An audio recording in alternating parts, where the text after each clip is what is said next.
Hello दोस्तों, स्वागत है आपका हमारे YouTube चैनल में। तो देखिए, भारतीय संविधान में आज चर्चा करनी है एक नए टॉपिक की, और वो है भारत के उच्च न्यायालय या भारत के हाई कोर्ट की चर्चा करनी है। तो जैसा कि आप लोगों को पता है कि जो है हाई कोर्ट की स्थापना जो है 1861 में जो है इंडियन काउंसिल एक्ट आया था, या इसी कह सकते हैं हाई कोर्ट एक्ट आया था, और इसी के तहत जो है भारत में 3 उच्च न्यायालय स्थापित किए गए थे 1862 में। और वो 3 उच्च न्यायालय कौन कौन से थे? कलकत्ता उच्च न्यायालय था, मुंबई और फिर मद्रास उच्च न्यायालय की स्थापना हुई थी 1862। फिर चौथा आपका उच्च न्यायालय स्थापित हुआ था 1866 में, और वो था इलाहाबाद उच्च न्यायालय। ठीक है। और यदि हम वर्तमान में चर्चा करें कि वर्तमान में उच्च न्यायालयों की संख्या कितनी है, तो 25। कितनी है?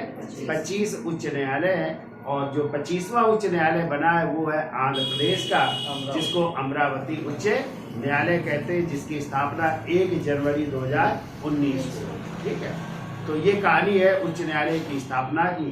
और फिर जो है जो आपका उच्च न्यायालय का उल्लेख है वो है अनुच्छेद 214 से लेकर के 232 तक है।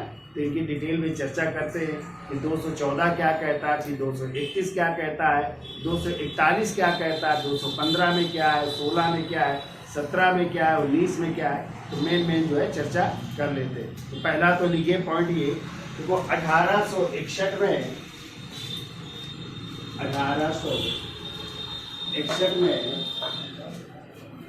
इंडियन काउंसिल एक्ट के तहत इंडियन काउंसिल एक्ट है, इसी को हाई कोर्ट एक्ट भी कह देते हैं। इंडियन काउंसिल एक्ट या हाई कोर्ट एक्ट के तहत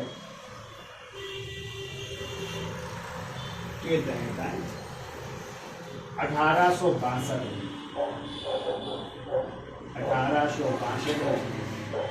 3 उच्च न्यायालय स्थापित हुए। कौन कौन? तो देखो 1862 में कलकत्ता उच्च न्यायालय, दूसरा लिखिए मुंबई उच्च न्यायालय, और तीसरा लिखिए मद्रास उच्च न्यायालय की स्थापना है। मद्रास उच्च न्यायालय की स्थापना। ठीक है। जबकि देखो 1866 में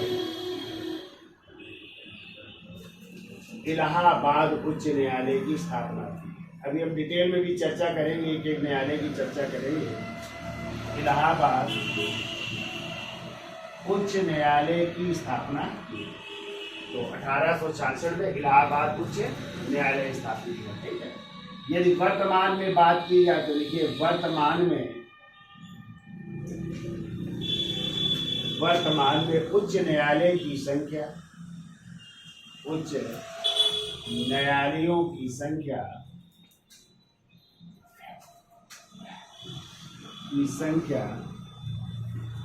25 है। 25 इस समय उच्च न्यायालय है। ठीक है।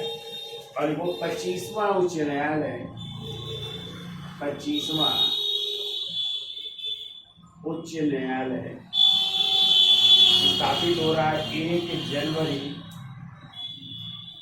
2019 को, और वही है आंध्र प्रदेश का कह सकते हैं अमरावती उच्च न्यायालय। अमरावती भी कह सकते हैं, इसका नाम विजयवाड़ा भी है, और इसका प्राचीन नाम धान्य कटक भी है। धान्य कटक उच्च न्यायालय की स्थापना हो रही है। ठीक है। तो इस तरह उच्च न्यायालय आज वर्तमान में कितने हैं? 25 इनकी संख्या हो गई है। ठीक है। वर्तमान में 25 है, तो ये आपको याद है।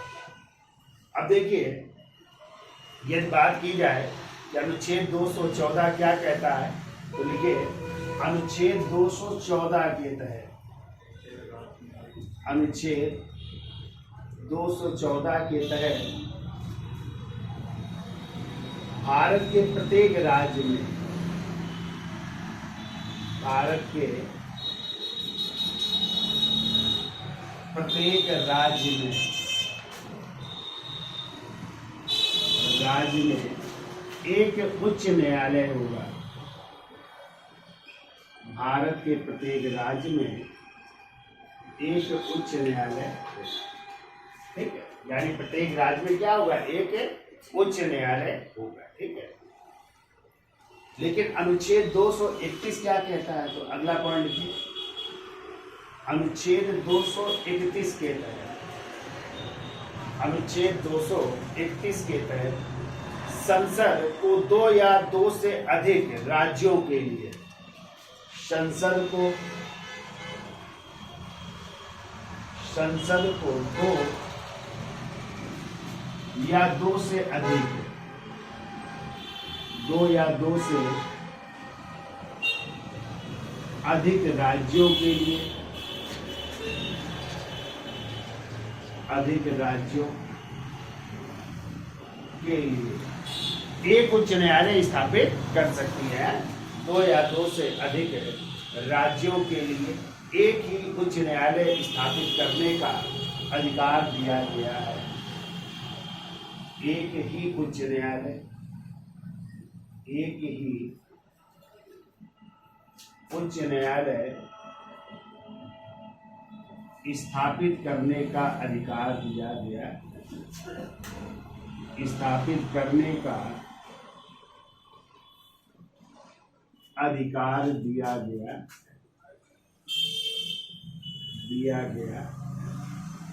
देखिए 214 क्या कहता है, कहता है कि भारत के प्रत्येक राज्य में एक उच्च न्यायालय होगा।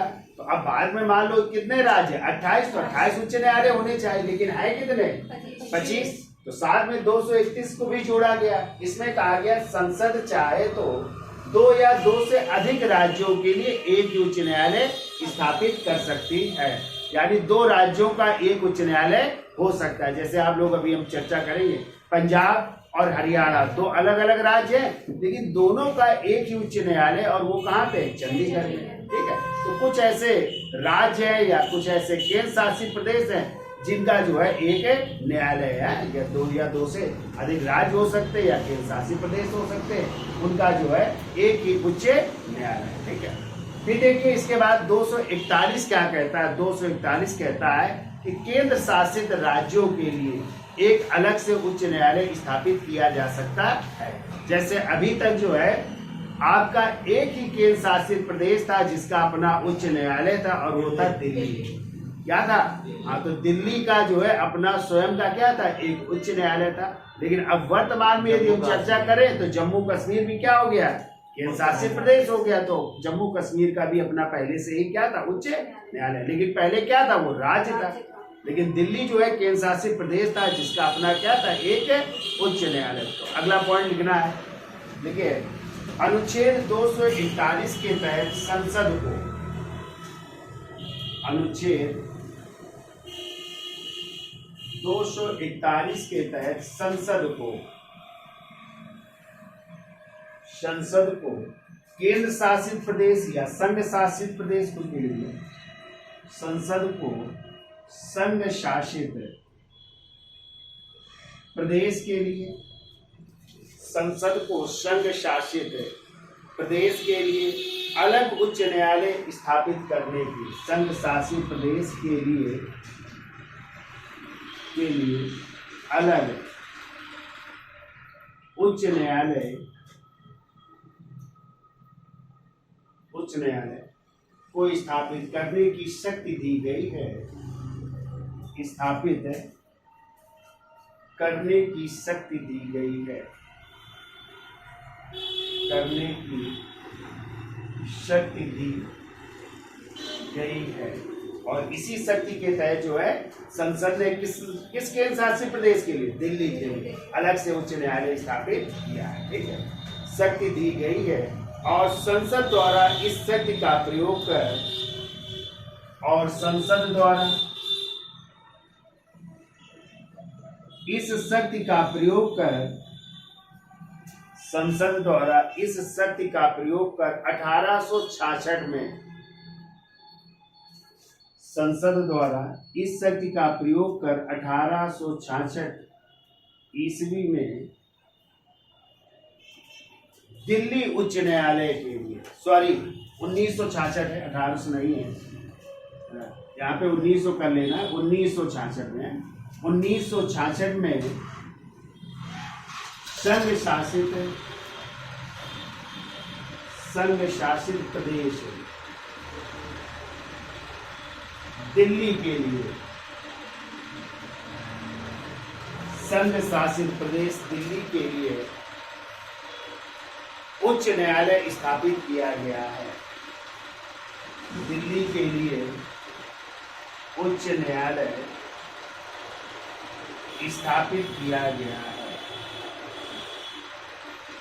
स्थापित किया गया है। तो 241 क्या कहता है? संसद को संघ शासित प्रदेश के लिए एक अलग उच्च न्यायालय को स्थापित करने की शक्ति दी गई है और संसद ने इसी शक्ति का प्रयोग करके कब 1966 में संघ शासित प्रदेश किसके लिए? दिल्ली के लिए क्या स्थापित किया? उच्च न्यायालय स्थापित किया। ठीक है, तो संघ शासित प्रदेश दिल्ली का अपना क्या स्थापित हुआ? उच्च न्यायालय। तो लिखिए आगे, इस प्रकार दिल्ली ऐसा संघ शासित प्रदेश है जिसका अपना एक उच्च न्यायालय है। इस प्रकार दिल्ली एकमात्र ऐसा संघ शासित प्रदेश है जिसका अपना उच्च न्यायालय है। एक ऐसा संघ शासित प्रदेश है जिसका अपना उच्च न्यायालय है।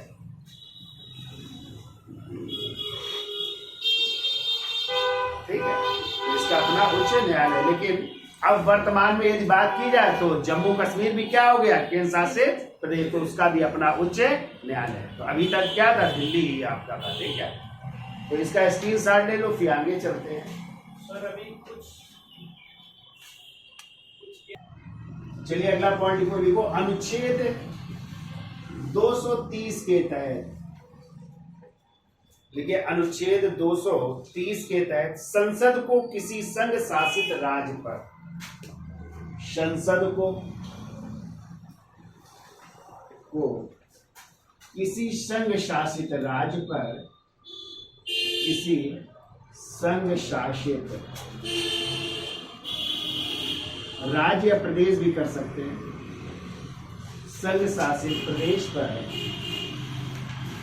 संसद को किसी संघ शासित प्रदेश पर किसी उच्च न्यायालय की अधिकारिता का, किसी उच्च न्यायालय की अधिकारिता का,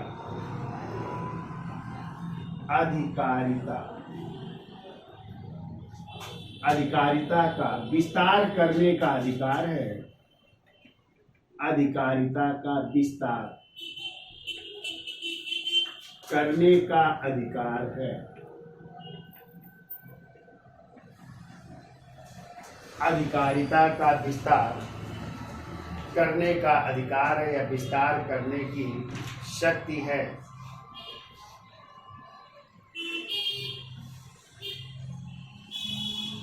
ठीक है, तो यानी संसद जो है क्या कर सकती है? संघ शासित प्रदेश के लिए जो है उच्च न्यायालय की अधिकारिता का विस्तार कर सकती है। ठीक है, अगला पॉइंट ये लिखो, 26 जनवरी 2023 को, सॉरी 26 जनवरी 2013 को, लिखिए 26 जनवरी 2013 को संसद ने या संसद द्वारा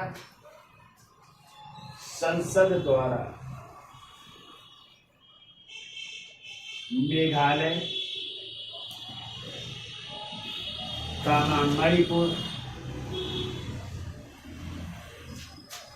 और त्रिपुरा, मेघालय, मणिपुर एवं त्रिपुरा को गुवाहाटी उच्च न्यायालय की अधिकारिता से त्रिपुरा को गुवाहाटी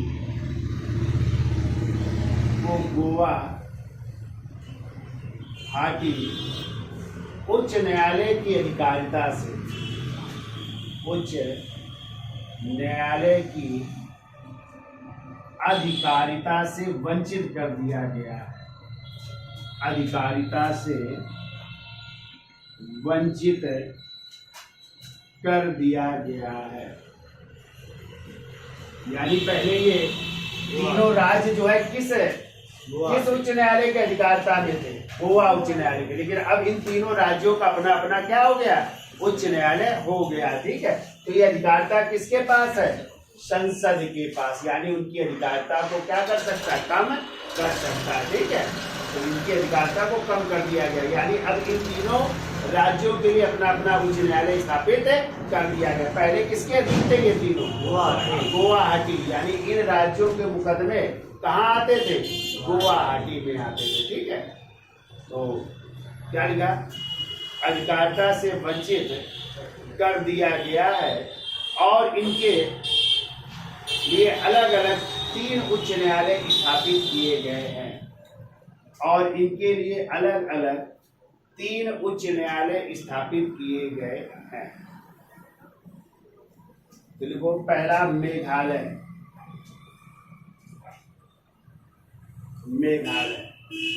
और मेघालय उच्च न्यायालय की स्थापना की गई है 23 मार्च 2013। ठीक है, और ये उच्च न्यायालय होगा मेघालय की राजधानी शिलांग उच्च न्यायालय। ठीक है, शिलांग उच्च न्यायालय स्थापित किया है। फिर दूसरा लिखिए मणिपुर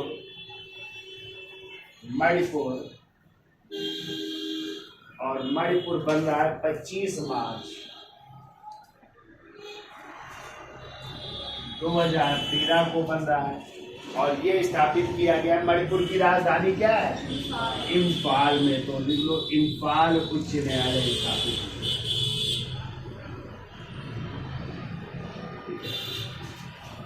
तीसरा राज्य है आपका त्रिपुरा। तो देखिए, त्रिपुरा के लिए स्थापित हो रहा है त्रिपुरा, और त्रिपुरा वाला हो रहा है 26 मार्च 2013।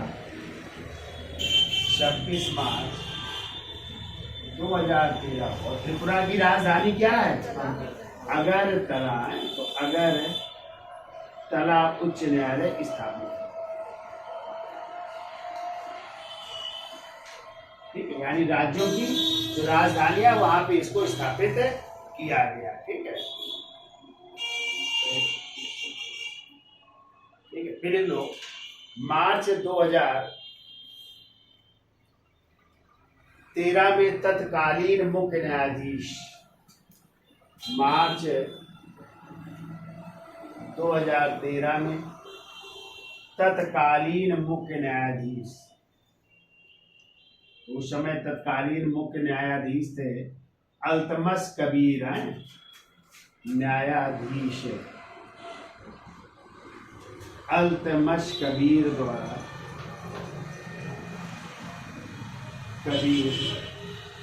द्वारा उद्घाटित करने के बाद उद्घाटन किया गया। उद्घाटन करने के बाद कार्य शुरू कर दिया गया। उद्घाटन करने के पश्चात कार्य प्रारंभ कर दिया गया।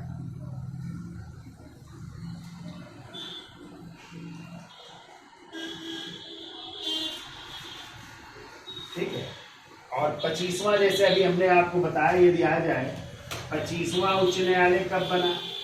लो, 25वां उच्च न्यायालय। और 25वां उच्च न्यायालय आपका क्या बना है?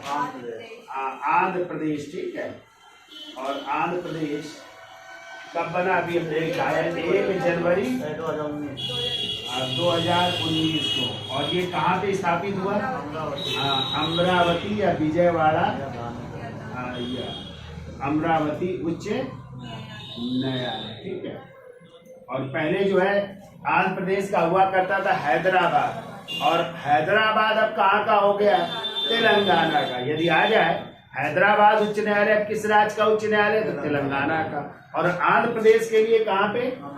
अमरावती में। कब? 1 जनवरी 2019। और यही आपका सबसे लेटेस्ट है उच्च न्यायालय, यानी 25वां उच्च न्यायालय यही है। ठीक है, और ये थे आपके 22, 23 और 24। 25वां हो गया। ठीक है, ये भी नोट कर लीजिएगा। अब देखिए इसका स्क्रीनशॉट ले लो, फिर आगे चलते हैं। तो देखिए अगले हेडिंग डालिए, उच्च न्यायालय का गठन और उच्च न्यायालय के गठन का प्रावधान किस अनुच्छेद में? 216 में। ठीक है, तो अनुच्छेद 216 क्या कहता है?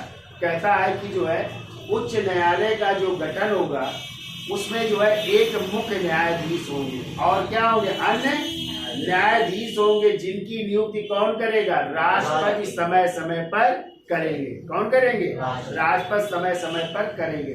तो यहाँ पे कह सकते हैं उच्च न्यायालय में न्यायाधीश की संख्या का कोई भी उल्लेख नहीं है। और आप लोग पढ़ेंगे कि जो छोटे उच्च न्यायालय वहां पे पता चला 4 न्यायाधीश है, मुख्य न्यायाधीश।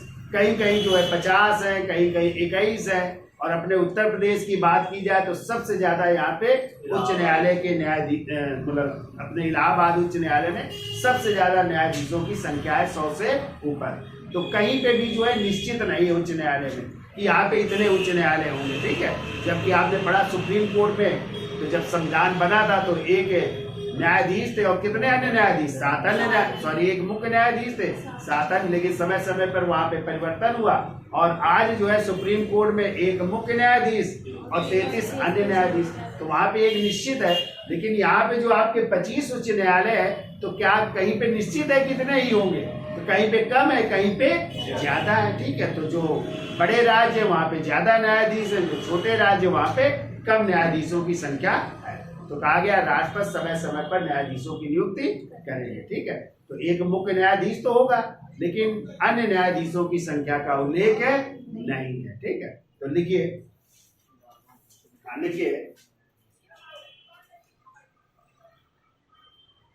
देखो उच्च न्यायालय में एक मुख्य न्यायाधीश, उच्च न्यायालय में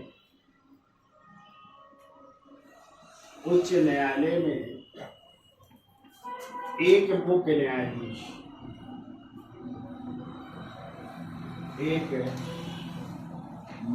न्यायाधीश, तथा ऐसे अन्य न्यायाधीशों से मिलकर इसका गठन होगा, तथा ऐसे अन्य न्यायाधीशों से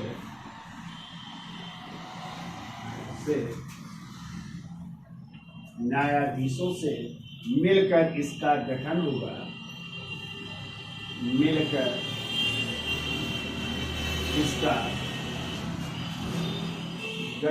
होगा,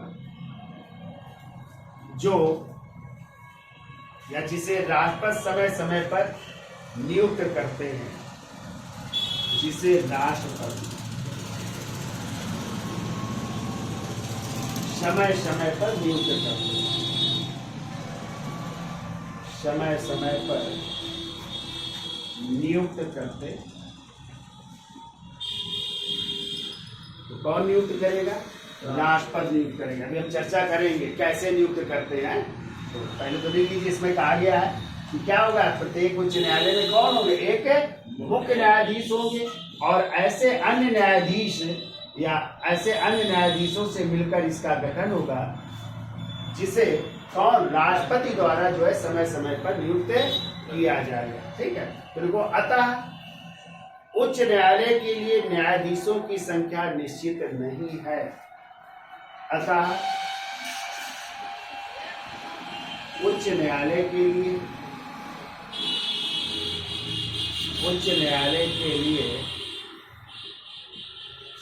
न्यायाधीशों की संख्या निश्चित नहीं है। उच्च न्यायालय के लिए न्यायाधीशों की संख्या निश्चित नहीं है। नहीं, यानी कोई संख्या निश्चित नहीं है, कितने हो सकते हैं किस उच्च न्यायालय। ठीक है,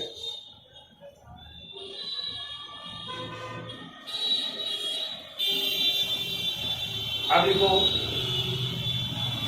उच्च न्यायालय भी क्या है, एक अभिलेखीय न्यायालय। तो हेडिंग डाल लीजिए अभिलेखीय न्यायालय। अभिलेखीय न्यायालय, और अभिलेखीय न्यायालय का उल्लेख है अनुच्छेद 215 में। अनुच्छेद 215। ठीक है, तो कहा गया है जैसे कि सर्वोच्च न्यायालय एक क्या था, अभिलेखीय न्यायालय था, वैसे ही किसी राज्य का अभिलेखीय न्यायालय उस राज्य का क्या होगा, उच्च न्यायालय होगा।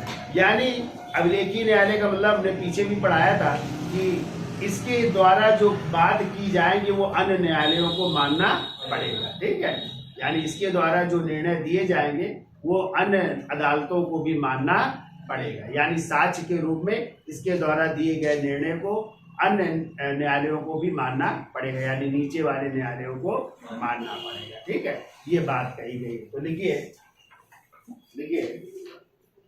देखो, सर्वोच्च न्यायालय की भांति उच्च न्यायालय भी एक अभिलेखीय न्यायालय है। सर्वोच्च न्यायालय की भांति उच्च न्यायालय भी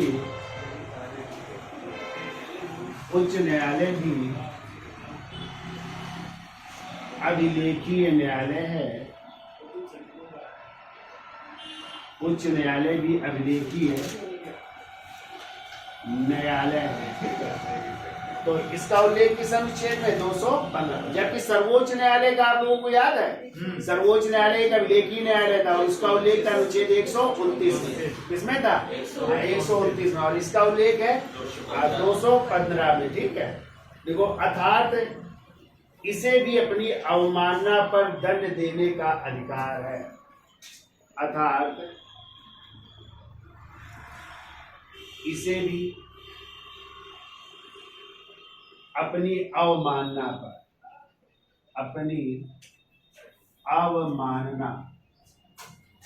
पर दंड देने का अधिकार है। दंड देने का अधिकार है, यानी इसकी बात को यदि निचली अदालत नहीं मानती है तो दंड देने का अधिकार है। तो ये बात की गई अभिलेखीय न्यायालय है। ठीक है,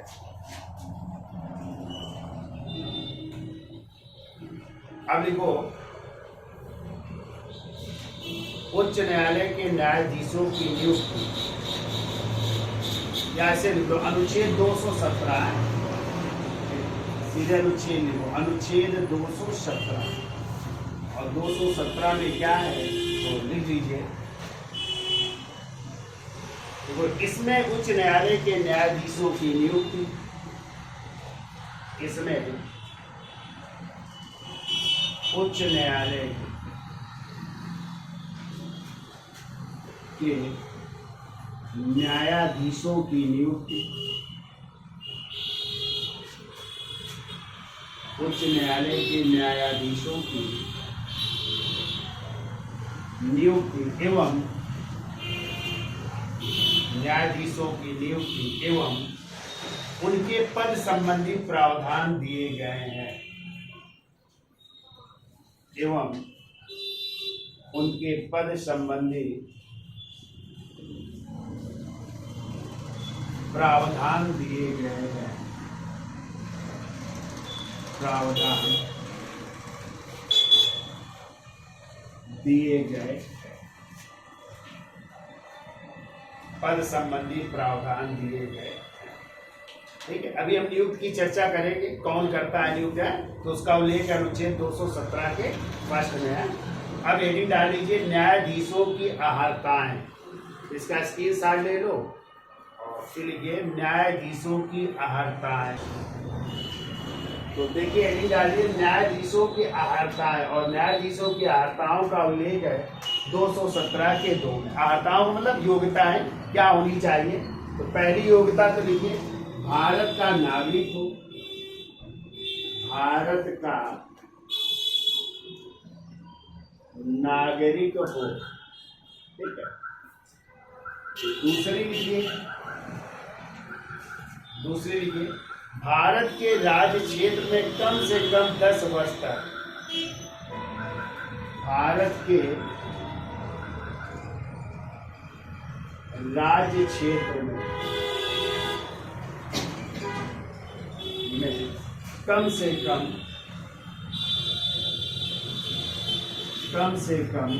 10 वर्ष तक न्यायिक क्षेत्र में, न्यायिक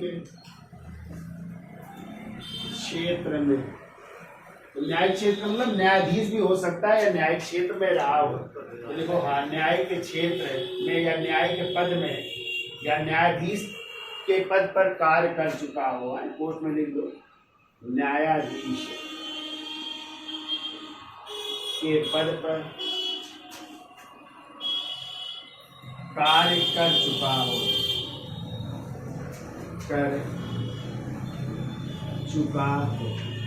एक तो ये होनी चाहिए, या फिर दूसरे का ही या बना लीजिए, ये ना हो तो फिर क्या होनी चाहिए। तो दूसरा लिखिए, एक या अधिक राज्यों के उच्च न्यायालयों में, एक या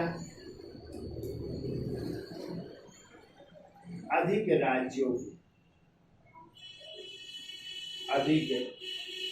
राज्यों के उच्च न्यायालयों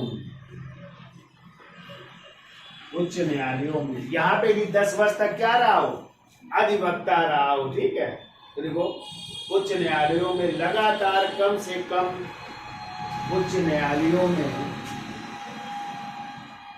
लगातार कम से कम 10 वर्ष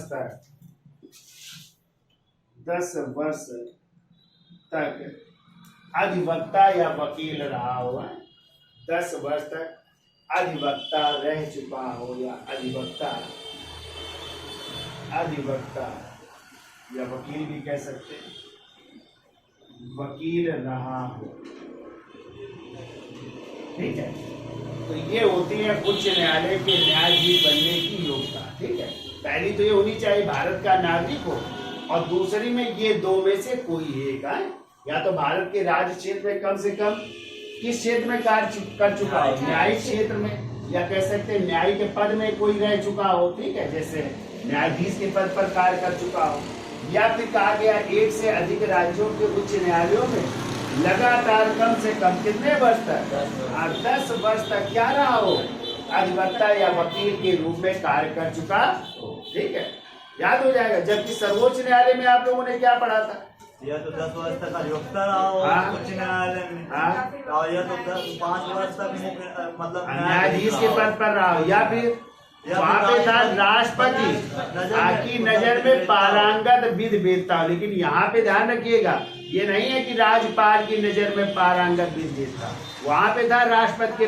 नजर में क्या था, पारंगत विधि। और यहाँ पे सिर्फ यही दो में से कोई एक होनी चाहिए। ठीक है, यहाँ पे ये नहीं दिया है कि राज्यपाल की नजर में वो क्या हो, पारंगत विद्वता हो, ये नहीं है, ये ध्यान रखिएगा। चलिए अब आगे चलते हैं और हेडिंग डालिए न्यायाधीशों की नियुक्ति। अब इसका स्क्रीनशॉट ले लो, फिर आगे चलते हैं। तो देखिए हेडिंग डाल लीजिए न्यायाधीशों की नियुक्ति, और न्यायाधीशों की नियुक्ति का उल्लेख अनुच्छेद 217 के फर्स्ट में। तो देखिए पहले से समझिए, उच्च न्यायालय के मुख्य न्यायाधीश की नियुक्ति कौन करता है, तो उच्च न्यायालय के मुख्य न्यायाधीश की नियुक्ति करते हैं भारत के राष्ट्रपति। लेकिन राष्ट्रपति ऐसे नहीं करेंगे, कैसे करेंगे, राष्ट्रपति जो है सर्वोच्च न्यायालय के मुख्य न्यायाधीश से क्या लेंगे, परामर्श लेंगे। ठीक है, और आप पीछे पढ़ करके आए, सर्वोच्च न्यायालय का जो मुख्य न्यायाधीश होगा वो परामर्श लेगा अपने कोलोजियम। तो कोलोजियम के कम से कम 2 सदस्यों द्वारा जो है परामर्श भी उनको क्या करना पड़ेगा, लेना पड़ेगा। इसके अलावा जो है राष्ट्रपति सलाह लेंगे उस राज्य के राज्यपाल से, किसके, उस राज्य के राज्यपाल से भी सलाह लेंगे, तब किसकी नियुक्ति करेंगे, मुख्य न्यायाधीश। ठीक है, समझ गए? यानी मुख्य न्यायाधीश की नियुक्ति कौन करेगा? राष्ट्रपति। लेकिन किसकी सलाह से? सर्वोच्च न्यायालय के मुख्य न्यायाधीश की सलाह से और उस राज्य के राज्यपाल की सलाह से मुख्य न्यायाधीश की नियुक्ति करेंगे। लेकिन आपको पता होना चाहिए मुख्य न्यायाधीश जो है सलाह किससे लेगा? कोलोजियम के सदस्यों से। और जबकि अन्य न्यायाधीशों की नियुक्ति कौन करेगा? करेंगे तो राष्ट्रपति। लेकिन इस बार वो जो है सर्वोच्च न्यायालय के मुख्य न्यायाधीश की सलाह, उस राज्य के राज्यपाल की सलाह प्लस उस राज्य के मुख्य जो उस राज्य का उच्च न्यायालय का मुख्य न्यायाधीश होगा उसकी भी सलाह लेंगे। यानी यहाँ पे उच्च न्यायालय के मुख्य न्यायाधीश की भी सलाह लेंगे राष्ट्रपति। ठीक है, तो दोनों चीजें याद आ जाएंगी। यानी मुख्य न्यायाधीश के लिए राष्ट्रपति किससे? सर्वोच्च न्यायालय के मुख्य न्यायाधीश प्लस उस राज्य के राज्यपाल। अन्य न्यायाधीशों के लिए राष्ट्रपति सर्वोच्च न्यायालय के मुख्य न्यायाधीश प्लस राज्यपाल प्लस उस उच्च न्यायालय के मुख्य न्यायाधीश से भी सलाह लेंगे। तब जो है किसकी नियुक्ति होगी? इन उच्च न्यायालय के न्यायाधीशों की नियुक्ति। तो दोनों आपको लिखना है। ठीक है, तो लिखिए पहला पॉइंट। देखो राष्ट्रपति उच्च न्यायालय के मुख्य न्यायाधीशों की नियुक्ति। राष्ट्रपति उच्च न्यायालय के मुख्य न्यायाधीशों की नियुक्ति। मुख्य न्यायाधीशों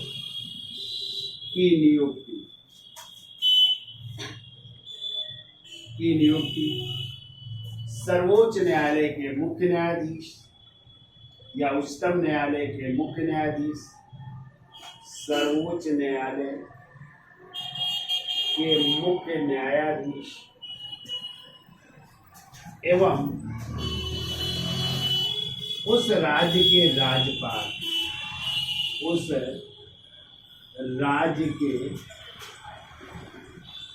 राज्यपाल के परामर्श के बाद करेंगे। राज्यपाल के परामर्श के बाद करेंगे। ठीक है, अब लिख लो अन्य न्यायाधीशों की नियुक्ति। अन्य न्यायाधीशों की नियुक्ति कौन करेगा? राष्ट्रपति द्वारा है, राष्ट्रपति द्वारा की जाएगी। लेकिन राष्ट्रपति अब किसकी किसकी सलाह लेंगे? तो लिखो नंबर 1 सर्वोच्च न्यायालय के मुख्य न्यायाधीश, दूसरा संबंधित राज्य के राज्यपाल, मतलब जिस राज्य में नियुक्त होना है उसको संबंधित राज्य के राज्यपाल से, और तीसरा संबंधित राज्य के उच्च न्यायालय के मुख्य न्यायाधीश, उच्च न्यायालय के मुख्य न्यायाधीश से परामर्श के बाद किसकी नियुक्ति करेंगे? अन्य न्यायाधीशों की। कौन करेगा? राष्ट्रपति करेंगे। ठीक है, तो याद हो जाएंगे। तो यहाँ पे 3 लोगों द्वारा परामर्श लिया जाएगा और वहां पे 2 लोगों द्वारा, यानी यहाँ पे सर्वोच्च न्यायालय के मुख्य न्यायाधीश और उस राज्य के राज्यपाल। ठीक है, और यहाँ पे उस राज्य के उच्च न्यायालय के मुख्य न्यायाधीश से भी परामर्श लिया जाए। क्लियर?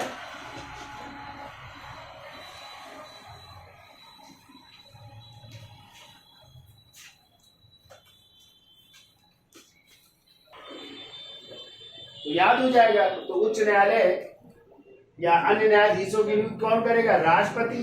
किसकी सलाह से? सर्वोच्च न्यायालय के मुख्य न्यायाधीश प्लस संबंधित राज्य के राज्यपाल प्लस संबंधित राज्य के उच्च न्यायालय के मुख्य न्यायाधीश।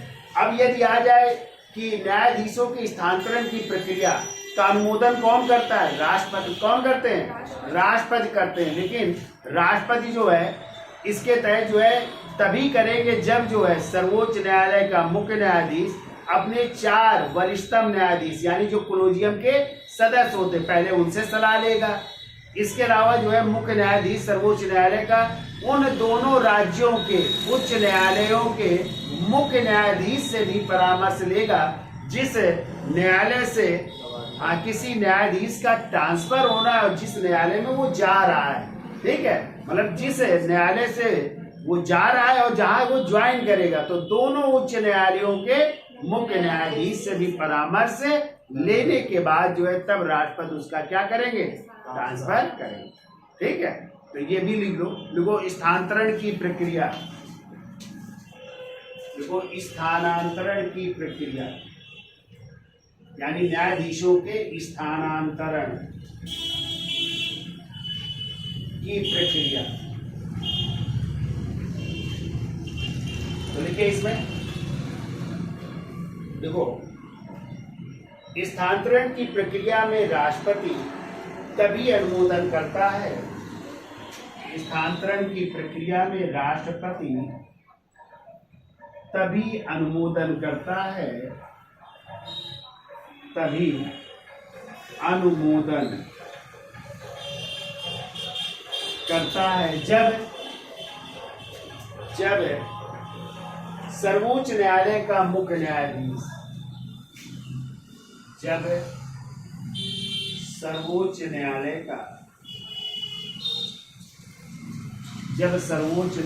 का मुख्य न्यायाधीश, सर्वोच्च न्यायालय का मुख्य न्यायाधीश अपने 4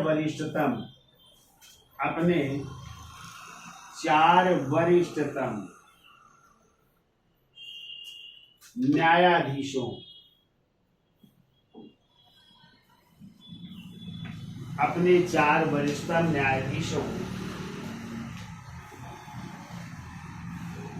के साथ स्थानांतरण के संबंध में 4 वरिष्ठतम न्यायाधीशों के साथ स्थानांतरण के संबंध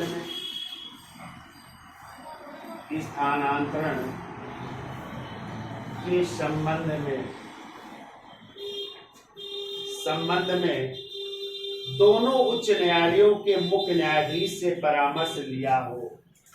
स्थानांतरण के संबंध में दोनों उच्च न्यायालयों के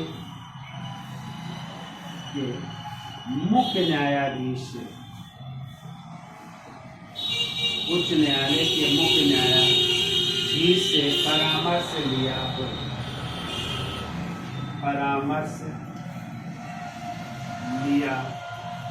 ठीक है, यानी मुख्य न्यायाधीश ने पहले अपने 4 वरिष्ठतम न्यायाधीश और इसके अलावा उन दोनों उच्च न्यायालयों के मुख्य न्यायाधीश से परामर्श लिया हो, तब ये परामर्श किसको देंगे? राष्ट्रपति। और तभी राष्ट्रपति उनके स्थानांतरण का क्या करेंगे? अनुमोदन करेंगे। याद हो जाएगा। ठीक है, अब हेडिंग डाल दीजिए शपथ या प्रतिज्ञा, यानी न्यायाधीशों को शपथ कौन दिलाता है? उस राज्य के राज्यपाल द्वारा दिलाया जाता है। ठीक है, तो इसके साथ ले लो, इसका आगे चलते हैं। तो देखिए ये न्यायाधीशों के स्थानांतरण की प्रक्रिया लिख लीजिएगा, अनुच्छेद 222 में है। ठीक है, इस अनुच्छेद में 222 में भी आपको याद रखना है। ठीक है, 222 है।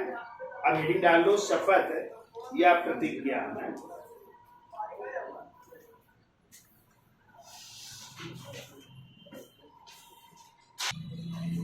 तो हेडिंग डाल लीजिए शपथ या प्रतिज्ञा, जिसका उल्लेख अनुच्छेद 219 में। तो लिखिए उच्च न्यायालय के न्यायाधीशों को शपथ,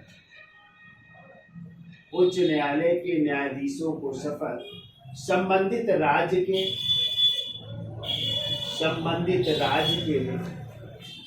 राज्यपाल द्वारा, संबंधित राज्य के राज्यपाल द्वारा या उसके द्वारा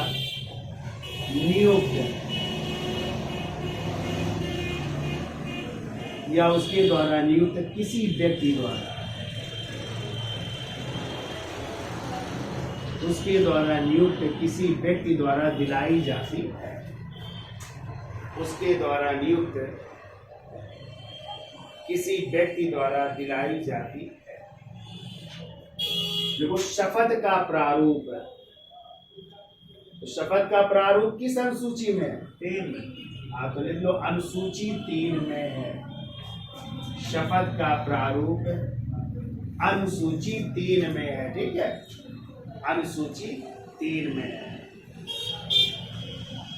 अब ये बताइए जरा, मान लो कोई उच्च न्यायालय है जो 2 राज्यों के लिए बना हुआ है उच्च न्यायालय, ठीक है, तो ऐसी स्थिति में अब दोनों राज्यों के राज्यपाल अलग अलग होंगे भाई, 2 राज्य के राज्यपाल अलग अलग होते हैं। तो बताइए जो है कौन शपथ दिलाएगा जो है उस उच्च न्यायालय के न्यायाधीश को, बताइए। जहाँ पे वो स्थित है। हाँ तो ध्यान रखिएगा, जिस राज्य में वो उच्च न्यायालय स्थापित है उसी राज्य का राज्यपाल उस उच्च न्यायालय के न्यायाधीशों को शपथ दिलाएगा। ये भी आपको याद रखना है। मान लो 2 राज्यों का एक ही उच्च न्यायालय है, अब ऐसी स्थिति में दोनों राज्यों में राज्यपाल होंगे कि नहीं होंगे? तो अब कौन सा राज्यपाल दिलाएगा? तो ऐसी स्थिति में जिस राज्य में वो उच्च न्यायालय स्थापित होगा उसी राज्य का राज्यपाल जो है शपथ दिलाएगा न्यायाधीशों को, ठीक है। तो एक पॉइंट ये भी लिख लो, नहीं तो फिर भूल जाओगे। देखो, जब कोई उच्च न्यायालय 2 या अधिक राज्यों के लिए गठित किया जाता है, जब कोई उच्च न्यायालय 2 या अधिक राज्यों के लिए 2 या अधिक राज्यों के लिए गठित किया जाता है, तो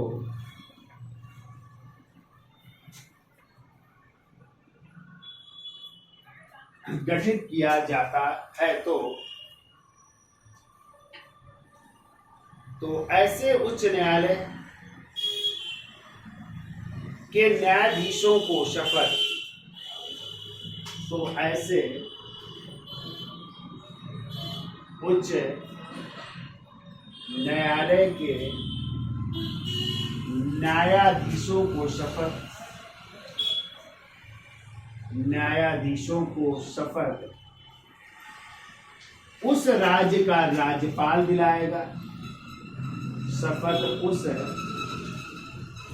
राज्य का राज्यपाल दिलाएगा, उस राज्य का राज्यपाल दिलाएगा जिस राज्य पर वह उच्च न्यायालय स्थापित है, जिस राज्य पर वह उच्च न्यायालय स्थापित है, वह उच्च न्यायालय स्थापित है। तो ज्यादातर राज्यों की राजधानी में ही स्थापित होते हैं, तो जिस राज्य का वो राज्यपाल होगा, यानी जिस राज्य की राजधानी में उच्च न्यायालय होगा उसी राज्य का राज्यपाल उन न्यायाधीशों को शपथ है। तो ये भी याद रहेगा अब आपको। चलिए अब हेडिंग डाल लीजिए, न्यायाधीशों के वेतन भत्ते। न्यायाधीशों के वेतन भत्ते, न्यायाधीशों के वेतन भत्ते, और न्यायाधीशों के वेतन भत्ते का उल्लेख अनुच्छेद 221 में है। अनुच्छेद 221।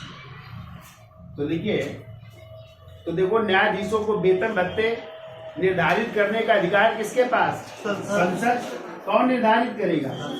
संसद निर्धारित करेगी, और इनके वेतन भत्ते उन्हीं के अनुसार दिए जाएंगे जो संसद निर्धारित करेगी। और आपको पता है 2018 से न्यायाधीशों के वेतन भत्तों में क्या की गई? बढ़ोतरी की गई है। तो यदि आ जाए उच्च न्यायालय के मुख्य न्यायाधीश का वेतन 2,50,000। हाँ, तो उच्च न्यायालय के मुख्य न्यायाधीश का वेतनमान है 2,50,000 यानी 2.50 लाख। ठीक है। जबकि अन्य न्यायाधीशों की बात की जाए तो 2,25,000 है। अन्य न्यायाधीशों की लिख लो 2,25,000 है। ठीक है। जबकि पहले कितनी थी? क्यों भाई? 2 लाख पहले जो है कम थी। ठीक है। 80,000। नहीं, पहले थी 90,000 और 80,000। ठीक है। अब हो गई है 2,50,000 और 2,25,000। ठीक है। और आपको पता है इन न्यायाधीशों के वेतनमान जो है कहाँ से दिए जाएंगे?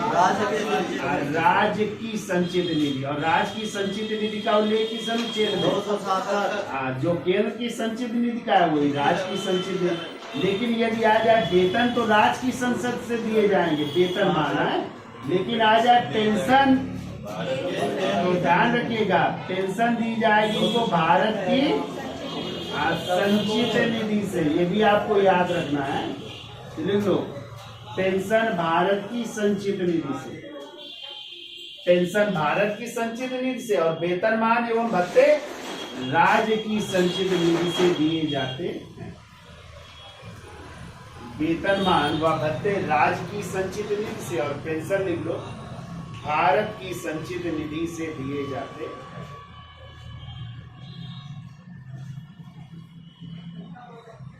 ठीक है। फिर हमने आपको बताया था यदि आपातकाल लग जाए कौन सा? वित्तीय आपातकाल। ठीक है। तो लिखो अनुच्छेद 360 है या वित्तीय आपातकाल। वित्तीय आपातकाल लागू होने पर इनके वेतन इनके या न्यायाधीशों के वेतन भत्तों में कटौती की जा सकती है। वेतन भत्तों में कटौती की जा सकती है। ठीक है। और ये कौन देगा अधिकार? राष्ट्रपति। ठीक है। हाँ तो नहीं लेना राष्ट्रपति जो है उनके वेतन भत्तों की कटौती के निर्देश दे सकते हैं। ठीक है। राष्ट्रपति जो है कटौती के निर्देश दे सकते हैं किस दौरान? 360 या वित्तीय आपातकाल के दौरान। लेकिन अभी तक भारत में वित्तीय आपातकाल लागू नहीं हुआ ये भी आपको याद है। ठीक है। अब देखो हेडिंग डाल दीजिए कार्यकाल। कार्यकाल और आपको पता है कि उच्च न्यायालय के न्यायाधीशों का कार्यकाल कितने वर्ष है? 62 वर्ष है। लेकिन आपको पता है पहले इनका कार्यकाल था 60 वर्ष। लेकिन 15वें संविधान संशोधन और 15वां संविधान संशोधन कब आया था? 1963 में। कब आया था? आप तो ध्यान रखिएगा 15वें संविधान संशोधन 1963 द्वारा इनके जो है कार्यकाल में वृद्धि कर दी गई। कितने वर्ष की? 2 वर्ष की। तो 60 से बढ़ा करके 62 वर्ष कर दी गई है। ठीक है। तो हेडिंग डाल लो कार्यकाल। तो हेडिंग डाल लीजिए कार्यकाल। तो लिखिए उच्च न्यायालय के न्यायाधीश, उच्च न्यायालय के न्यायाधीश कितने वर्ष की आयु तक? 62 वर्ष की आयु तक है। 62 वर्ष की आयु तक अपने पद पर रह सकते हैं। ठीक है। 62 वर्ष की आयु तक अपने पद पर रह सकते हैं। परंतु यदि बीच में वो देना चाहते हैं तो किसको? नहीं, राष्ट्रपति को। देखो परंतु वह किसी भी समय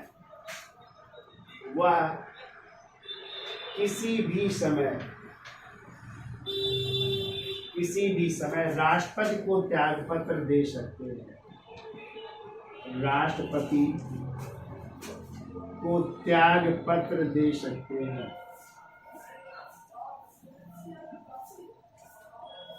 राष्ट्रपति को त्यागपत्र दे सकते। ठीक है। अब देखो लिखिए 15वें संविधान संशोधन 1963 द्वारा 15वें संविधान संशोधन 1963 द्वारा न्यायाधीशों का कार्यकाल,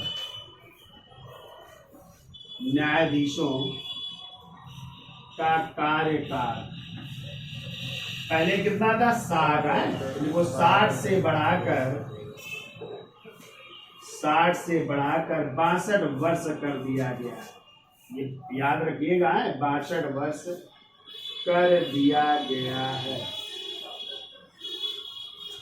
अब जो है इस संशोधन द्वारा 15वें संविधान संशोधन 1963 द्वारा जो है इनका जो है कार्यकाल बढ़ाकर कितने वर्ष कर दिया गया?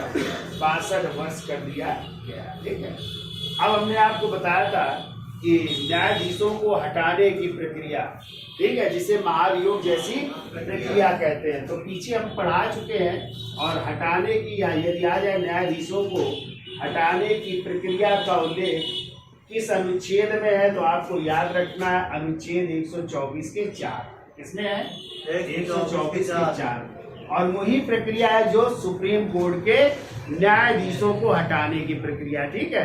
तो हमने आपको पढ़ाया था कि सुप्रीम कोर्ट के न्यायाधीशों को हटाने की प्रक्रिया तो 2 प्रकार से हटाया जा सकता है। एक तो हमने आपको बताया था सिद्ध कदाचार या असमर्थता के आधार, सिद्ध कदाचार हो जाए या असमर्थ नहीं, सिद्ध कदाचार या इसी को कह सकते हैं भ्रष्टाचार, या फिर हमने बताया था दुर्व्यवहार पर है, दुर्व्यवहार। और दूसरा हमने कारण बताया था असमर्थता के आधार पर। ठीक है। असमर्थता के आधार पर हटाया जा सकता है। और इसको हटाने के लिए हमने आपको वहां पे डिटेल में चर्चा की थी।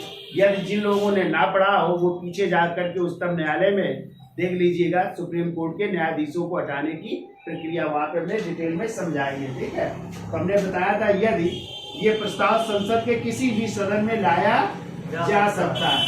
यदि लोकसभा में ला रही तो कितने सदस्यों द्वारा? राज्यसभा में 100 सदस्यों द्वारा। और यदि राज्यसभा में आ रही है तो 50 सदस्यों द्वारा। ठीक है। अब जो है वहां से लिखित में जो है ये प्रस्ताव लाया जाएगा इन सदस्यों द्वारा, और ये सब अपने अपने किसको देंगे? अपने अपने अध्यक्षों को, या तो अध्यक्ष को देंगे, और राज्यसभा में लाया जा रहा है तो सभापति को देंगे। और हमने आपको बताया था अध्यक्ष इस प्रस्ताव को स्वीकार करे या सभापति इस प्रस्ताव को स्वीकार करे या अस्वीकार भी कर सकता है। यदि स्वीकार कर सकता है, यदि स्वीकार करता है तो फिर वो जो है क्या करेगा? एक 3 सदस्यीय जांच समिति का गठन करेगा। क्या होगी? फिर 3 सदस्यीय जांच समिति होगी। और इस 3 सदस्यीय जांच समिति में कौन कौन लोग होंगे? तो हमने आपको बताया था कि सुप्रीम कोर्ट का न्यायाधीश होगा, सुप्रीम कोर्ट का कौन होगा? न्यायाधीश। और वो मुख्य भी हो सकता है और अन्य न्यायाधीश भी हो सकते हैं। फिर हमने आपको बताया दूसरा, किसी उच्च न्यायालय का मुख्य न्यायाधीश होगा। उच्च न्यायालय का कौन होगा? मुख्य न्यायाधीश होगा। और तीसरा व्यक्ति होगा, हमने बताया था कोई जो है प्रतिष्ठित वकील भी हो सकता है, या प्रतिष्ठित जो है वो विधि वेत्ता भी हो सकता है, या प्रख्यात विधि वेत्ता हो सकता है। ठीक है। प्रतिष्ठित विधि वेत्ता जिसको कानून का ज्ञान होगा, तो ये व्यक्ति हो सकते हैं। अब ये जांच करेंगे, यदि जांच सही पाई गई तो फिर जो है सौंपेंगे उस सदन के अध्यक्ष को, जिस सदन ने समिति को गठित करने का सुझाव दिया। अब जो है फिर उस सदन के अध्यक्ष को जब सौंपा जाएगा, फिर वो अध्यक्ष जो है राष्ट्रपति से सिफारिश करेंगे एक संसद का सत्र बुलाने की, और एक ही सत्र में ये पास हो जाना चाहिए। फिर जिस में लाया गया था प्रस्ताव, उस सदन से जो है कुल सदस्यों के बहुमत द्वारा एवं उपस्थित एवं मतदान करने वाले सदस्यों के 2/3 बहुमत यानी 2/3 बहुमत से उसको पास होना चाहिए। फिर दूसरे सदन में उस जो न्यायाधीश है उसको अपनी बात रखने का अधिकार होगा। पहले सदन में वो नहीं रखेगा कोई बात, कहाँ रखेगा? दूसरे सदन में। और दूसरा सदन भी यदि कुल बहुमत अपने सदस्यों के बहुमत द्वारा उपस्थित एवं मतदान करने वाले सदस्यों के 2/3 बहुमत से यदि पास कर देता है, तो राष्ट्रपति जी जो है उसको तत्काल जो है हटाने का क्या कर सकते हैं, निर्देश दे सकते हैं, यानी उसको तुरंत हटना पड़ेगा। और अभी तक ऐसी प्रक्रिया भारत में नहीं हुई है, लेकिन लाया गया है ये या प्रस्ताव लाया गया किसके खिलाफ, तो सर्वोच्च न्यायालय के न्यायाधीश थे, हमने पीछे पढ़ाया था कौन से न्यायाधीश थे जिनके खिलाफ लाया गया था। लेकिन लोकसभा में जो है कांग्रेस की उस समय सरकार थी, उन्होंने क्या कर दिया था, बाय कार्ड कर दिया था, इसलिए जो है लागू नहीं हो पाया था। तो सुप्रीम कोर्ट के न्यायाधीश थे, क्या नाम था उनका, देखिए नहीं उनका नाम था वी रामास्वामी के खिलाफ। किसके खिलाफ, वी रामास्वामी के खिलाफ लाया गया था। जबकि हमने बताया था उच्च न्यायालय के न्यायाधीशों के खिलाफ लाया गया, सौमित्र सेन और एक और हमने बताया था केरल के कोई थे, हाँ पी दिनाकरन, तो उनके खिलाफ भी ये प्रस्ताव लाया गया। लेकिन उनके प्रस्ताव लाने से पहले ही उन्होंने क्या कर दिया, त्याग पत्र दिया। यदि आ जाए उच्च न्यायालय के किनके खिलाफ, न्यायाधीशों के, तो सौमित्र सेन और पी दिनाकरन के खिलाफ भी लाया गया ये प्रस्ताव। ये भी आपको याद रखना, पीछे हमने लिखा दिया। तो ये कैसी इनके न्यायाधीशों को हटाने की प्रक्रिया है, ठीक है, तो ये भी आपको याद रखना है, ठीक है। और इसके बाद जो है आप लोगों को कुछ और है, प्रारंभिक क्षेत्राधिकार है या कुछ और भी बातें हैं, तो वो हम नेक्स्ट टर्म में चर्चा करते हैं। आज वीडियो बड़ा हो जाएगा है, तो आज इतना रखते हैं। तो वीडियो अच्छा लगा हो तो लाइक करिए, शेयर करें और सब्सक्राइब करिए और देखते भी रहे भाई, है देखते रहिए। धन्यवाद।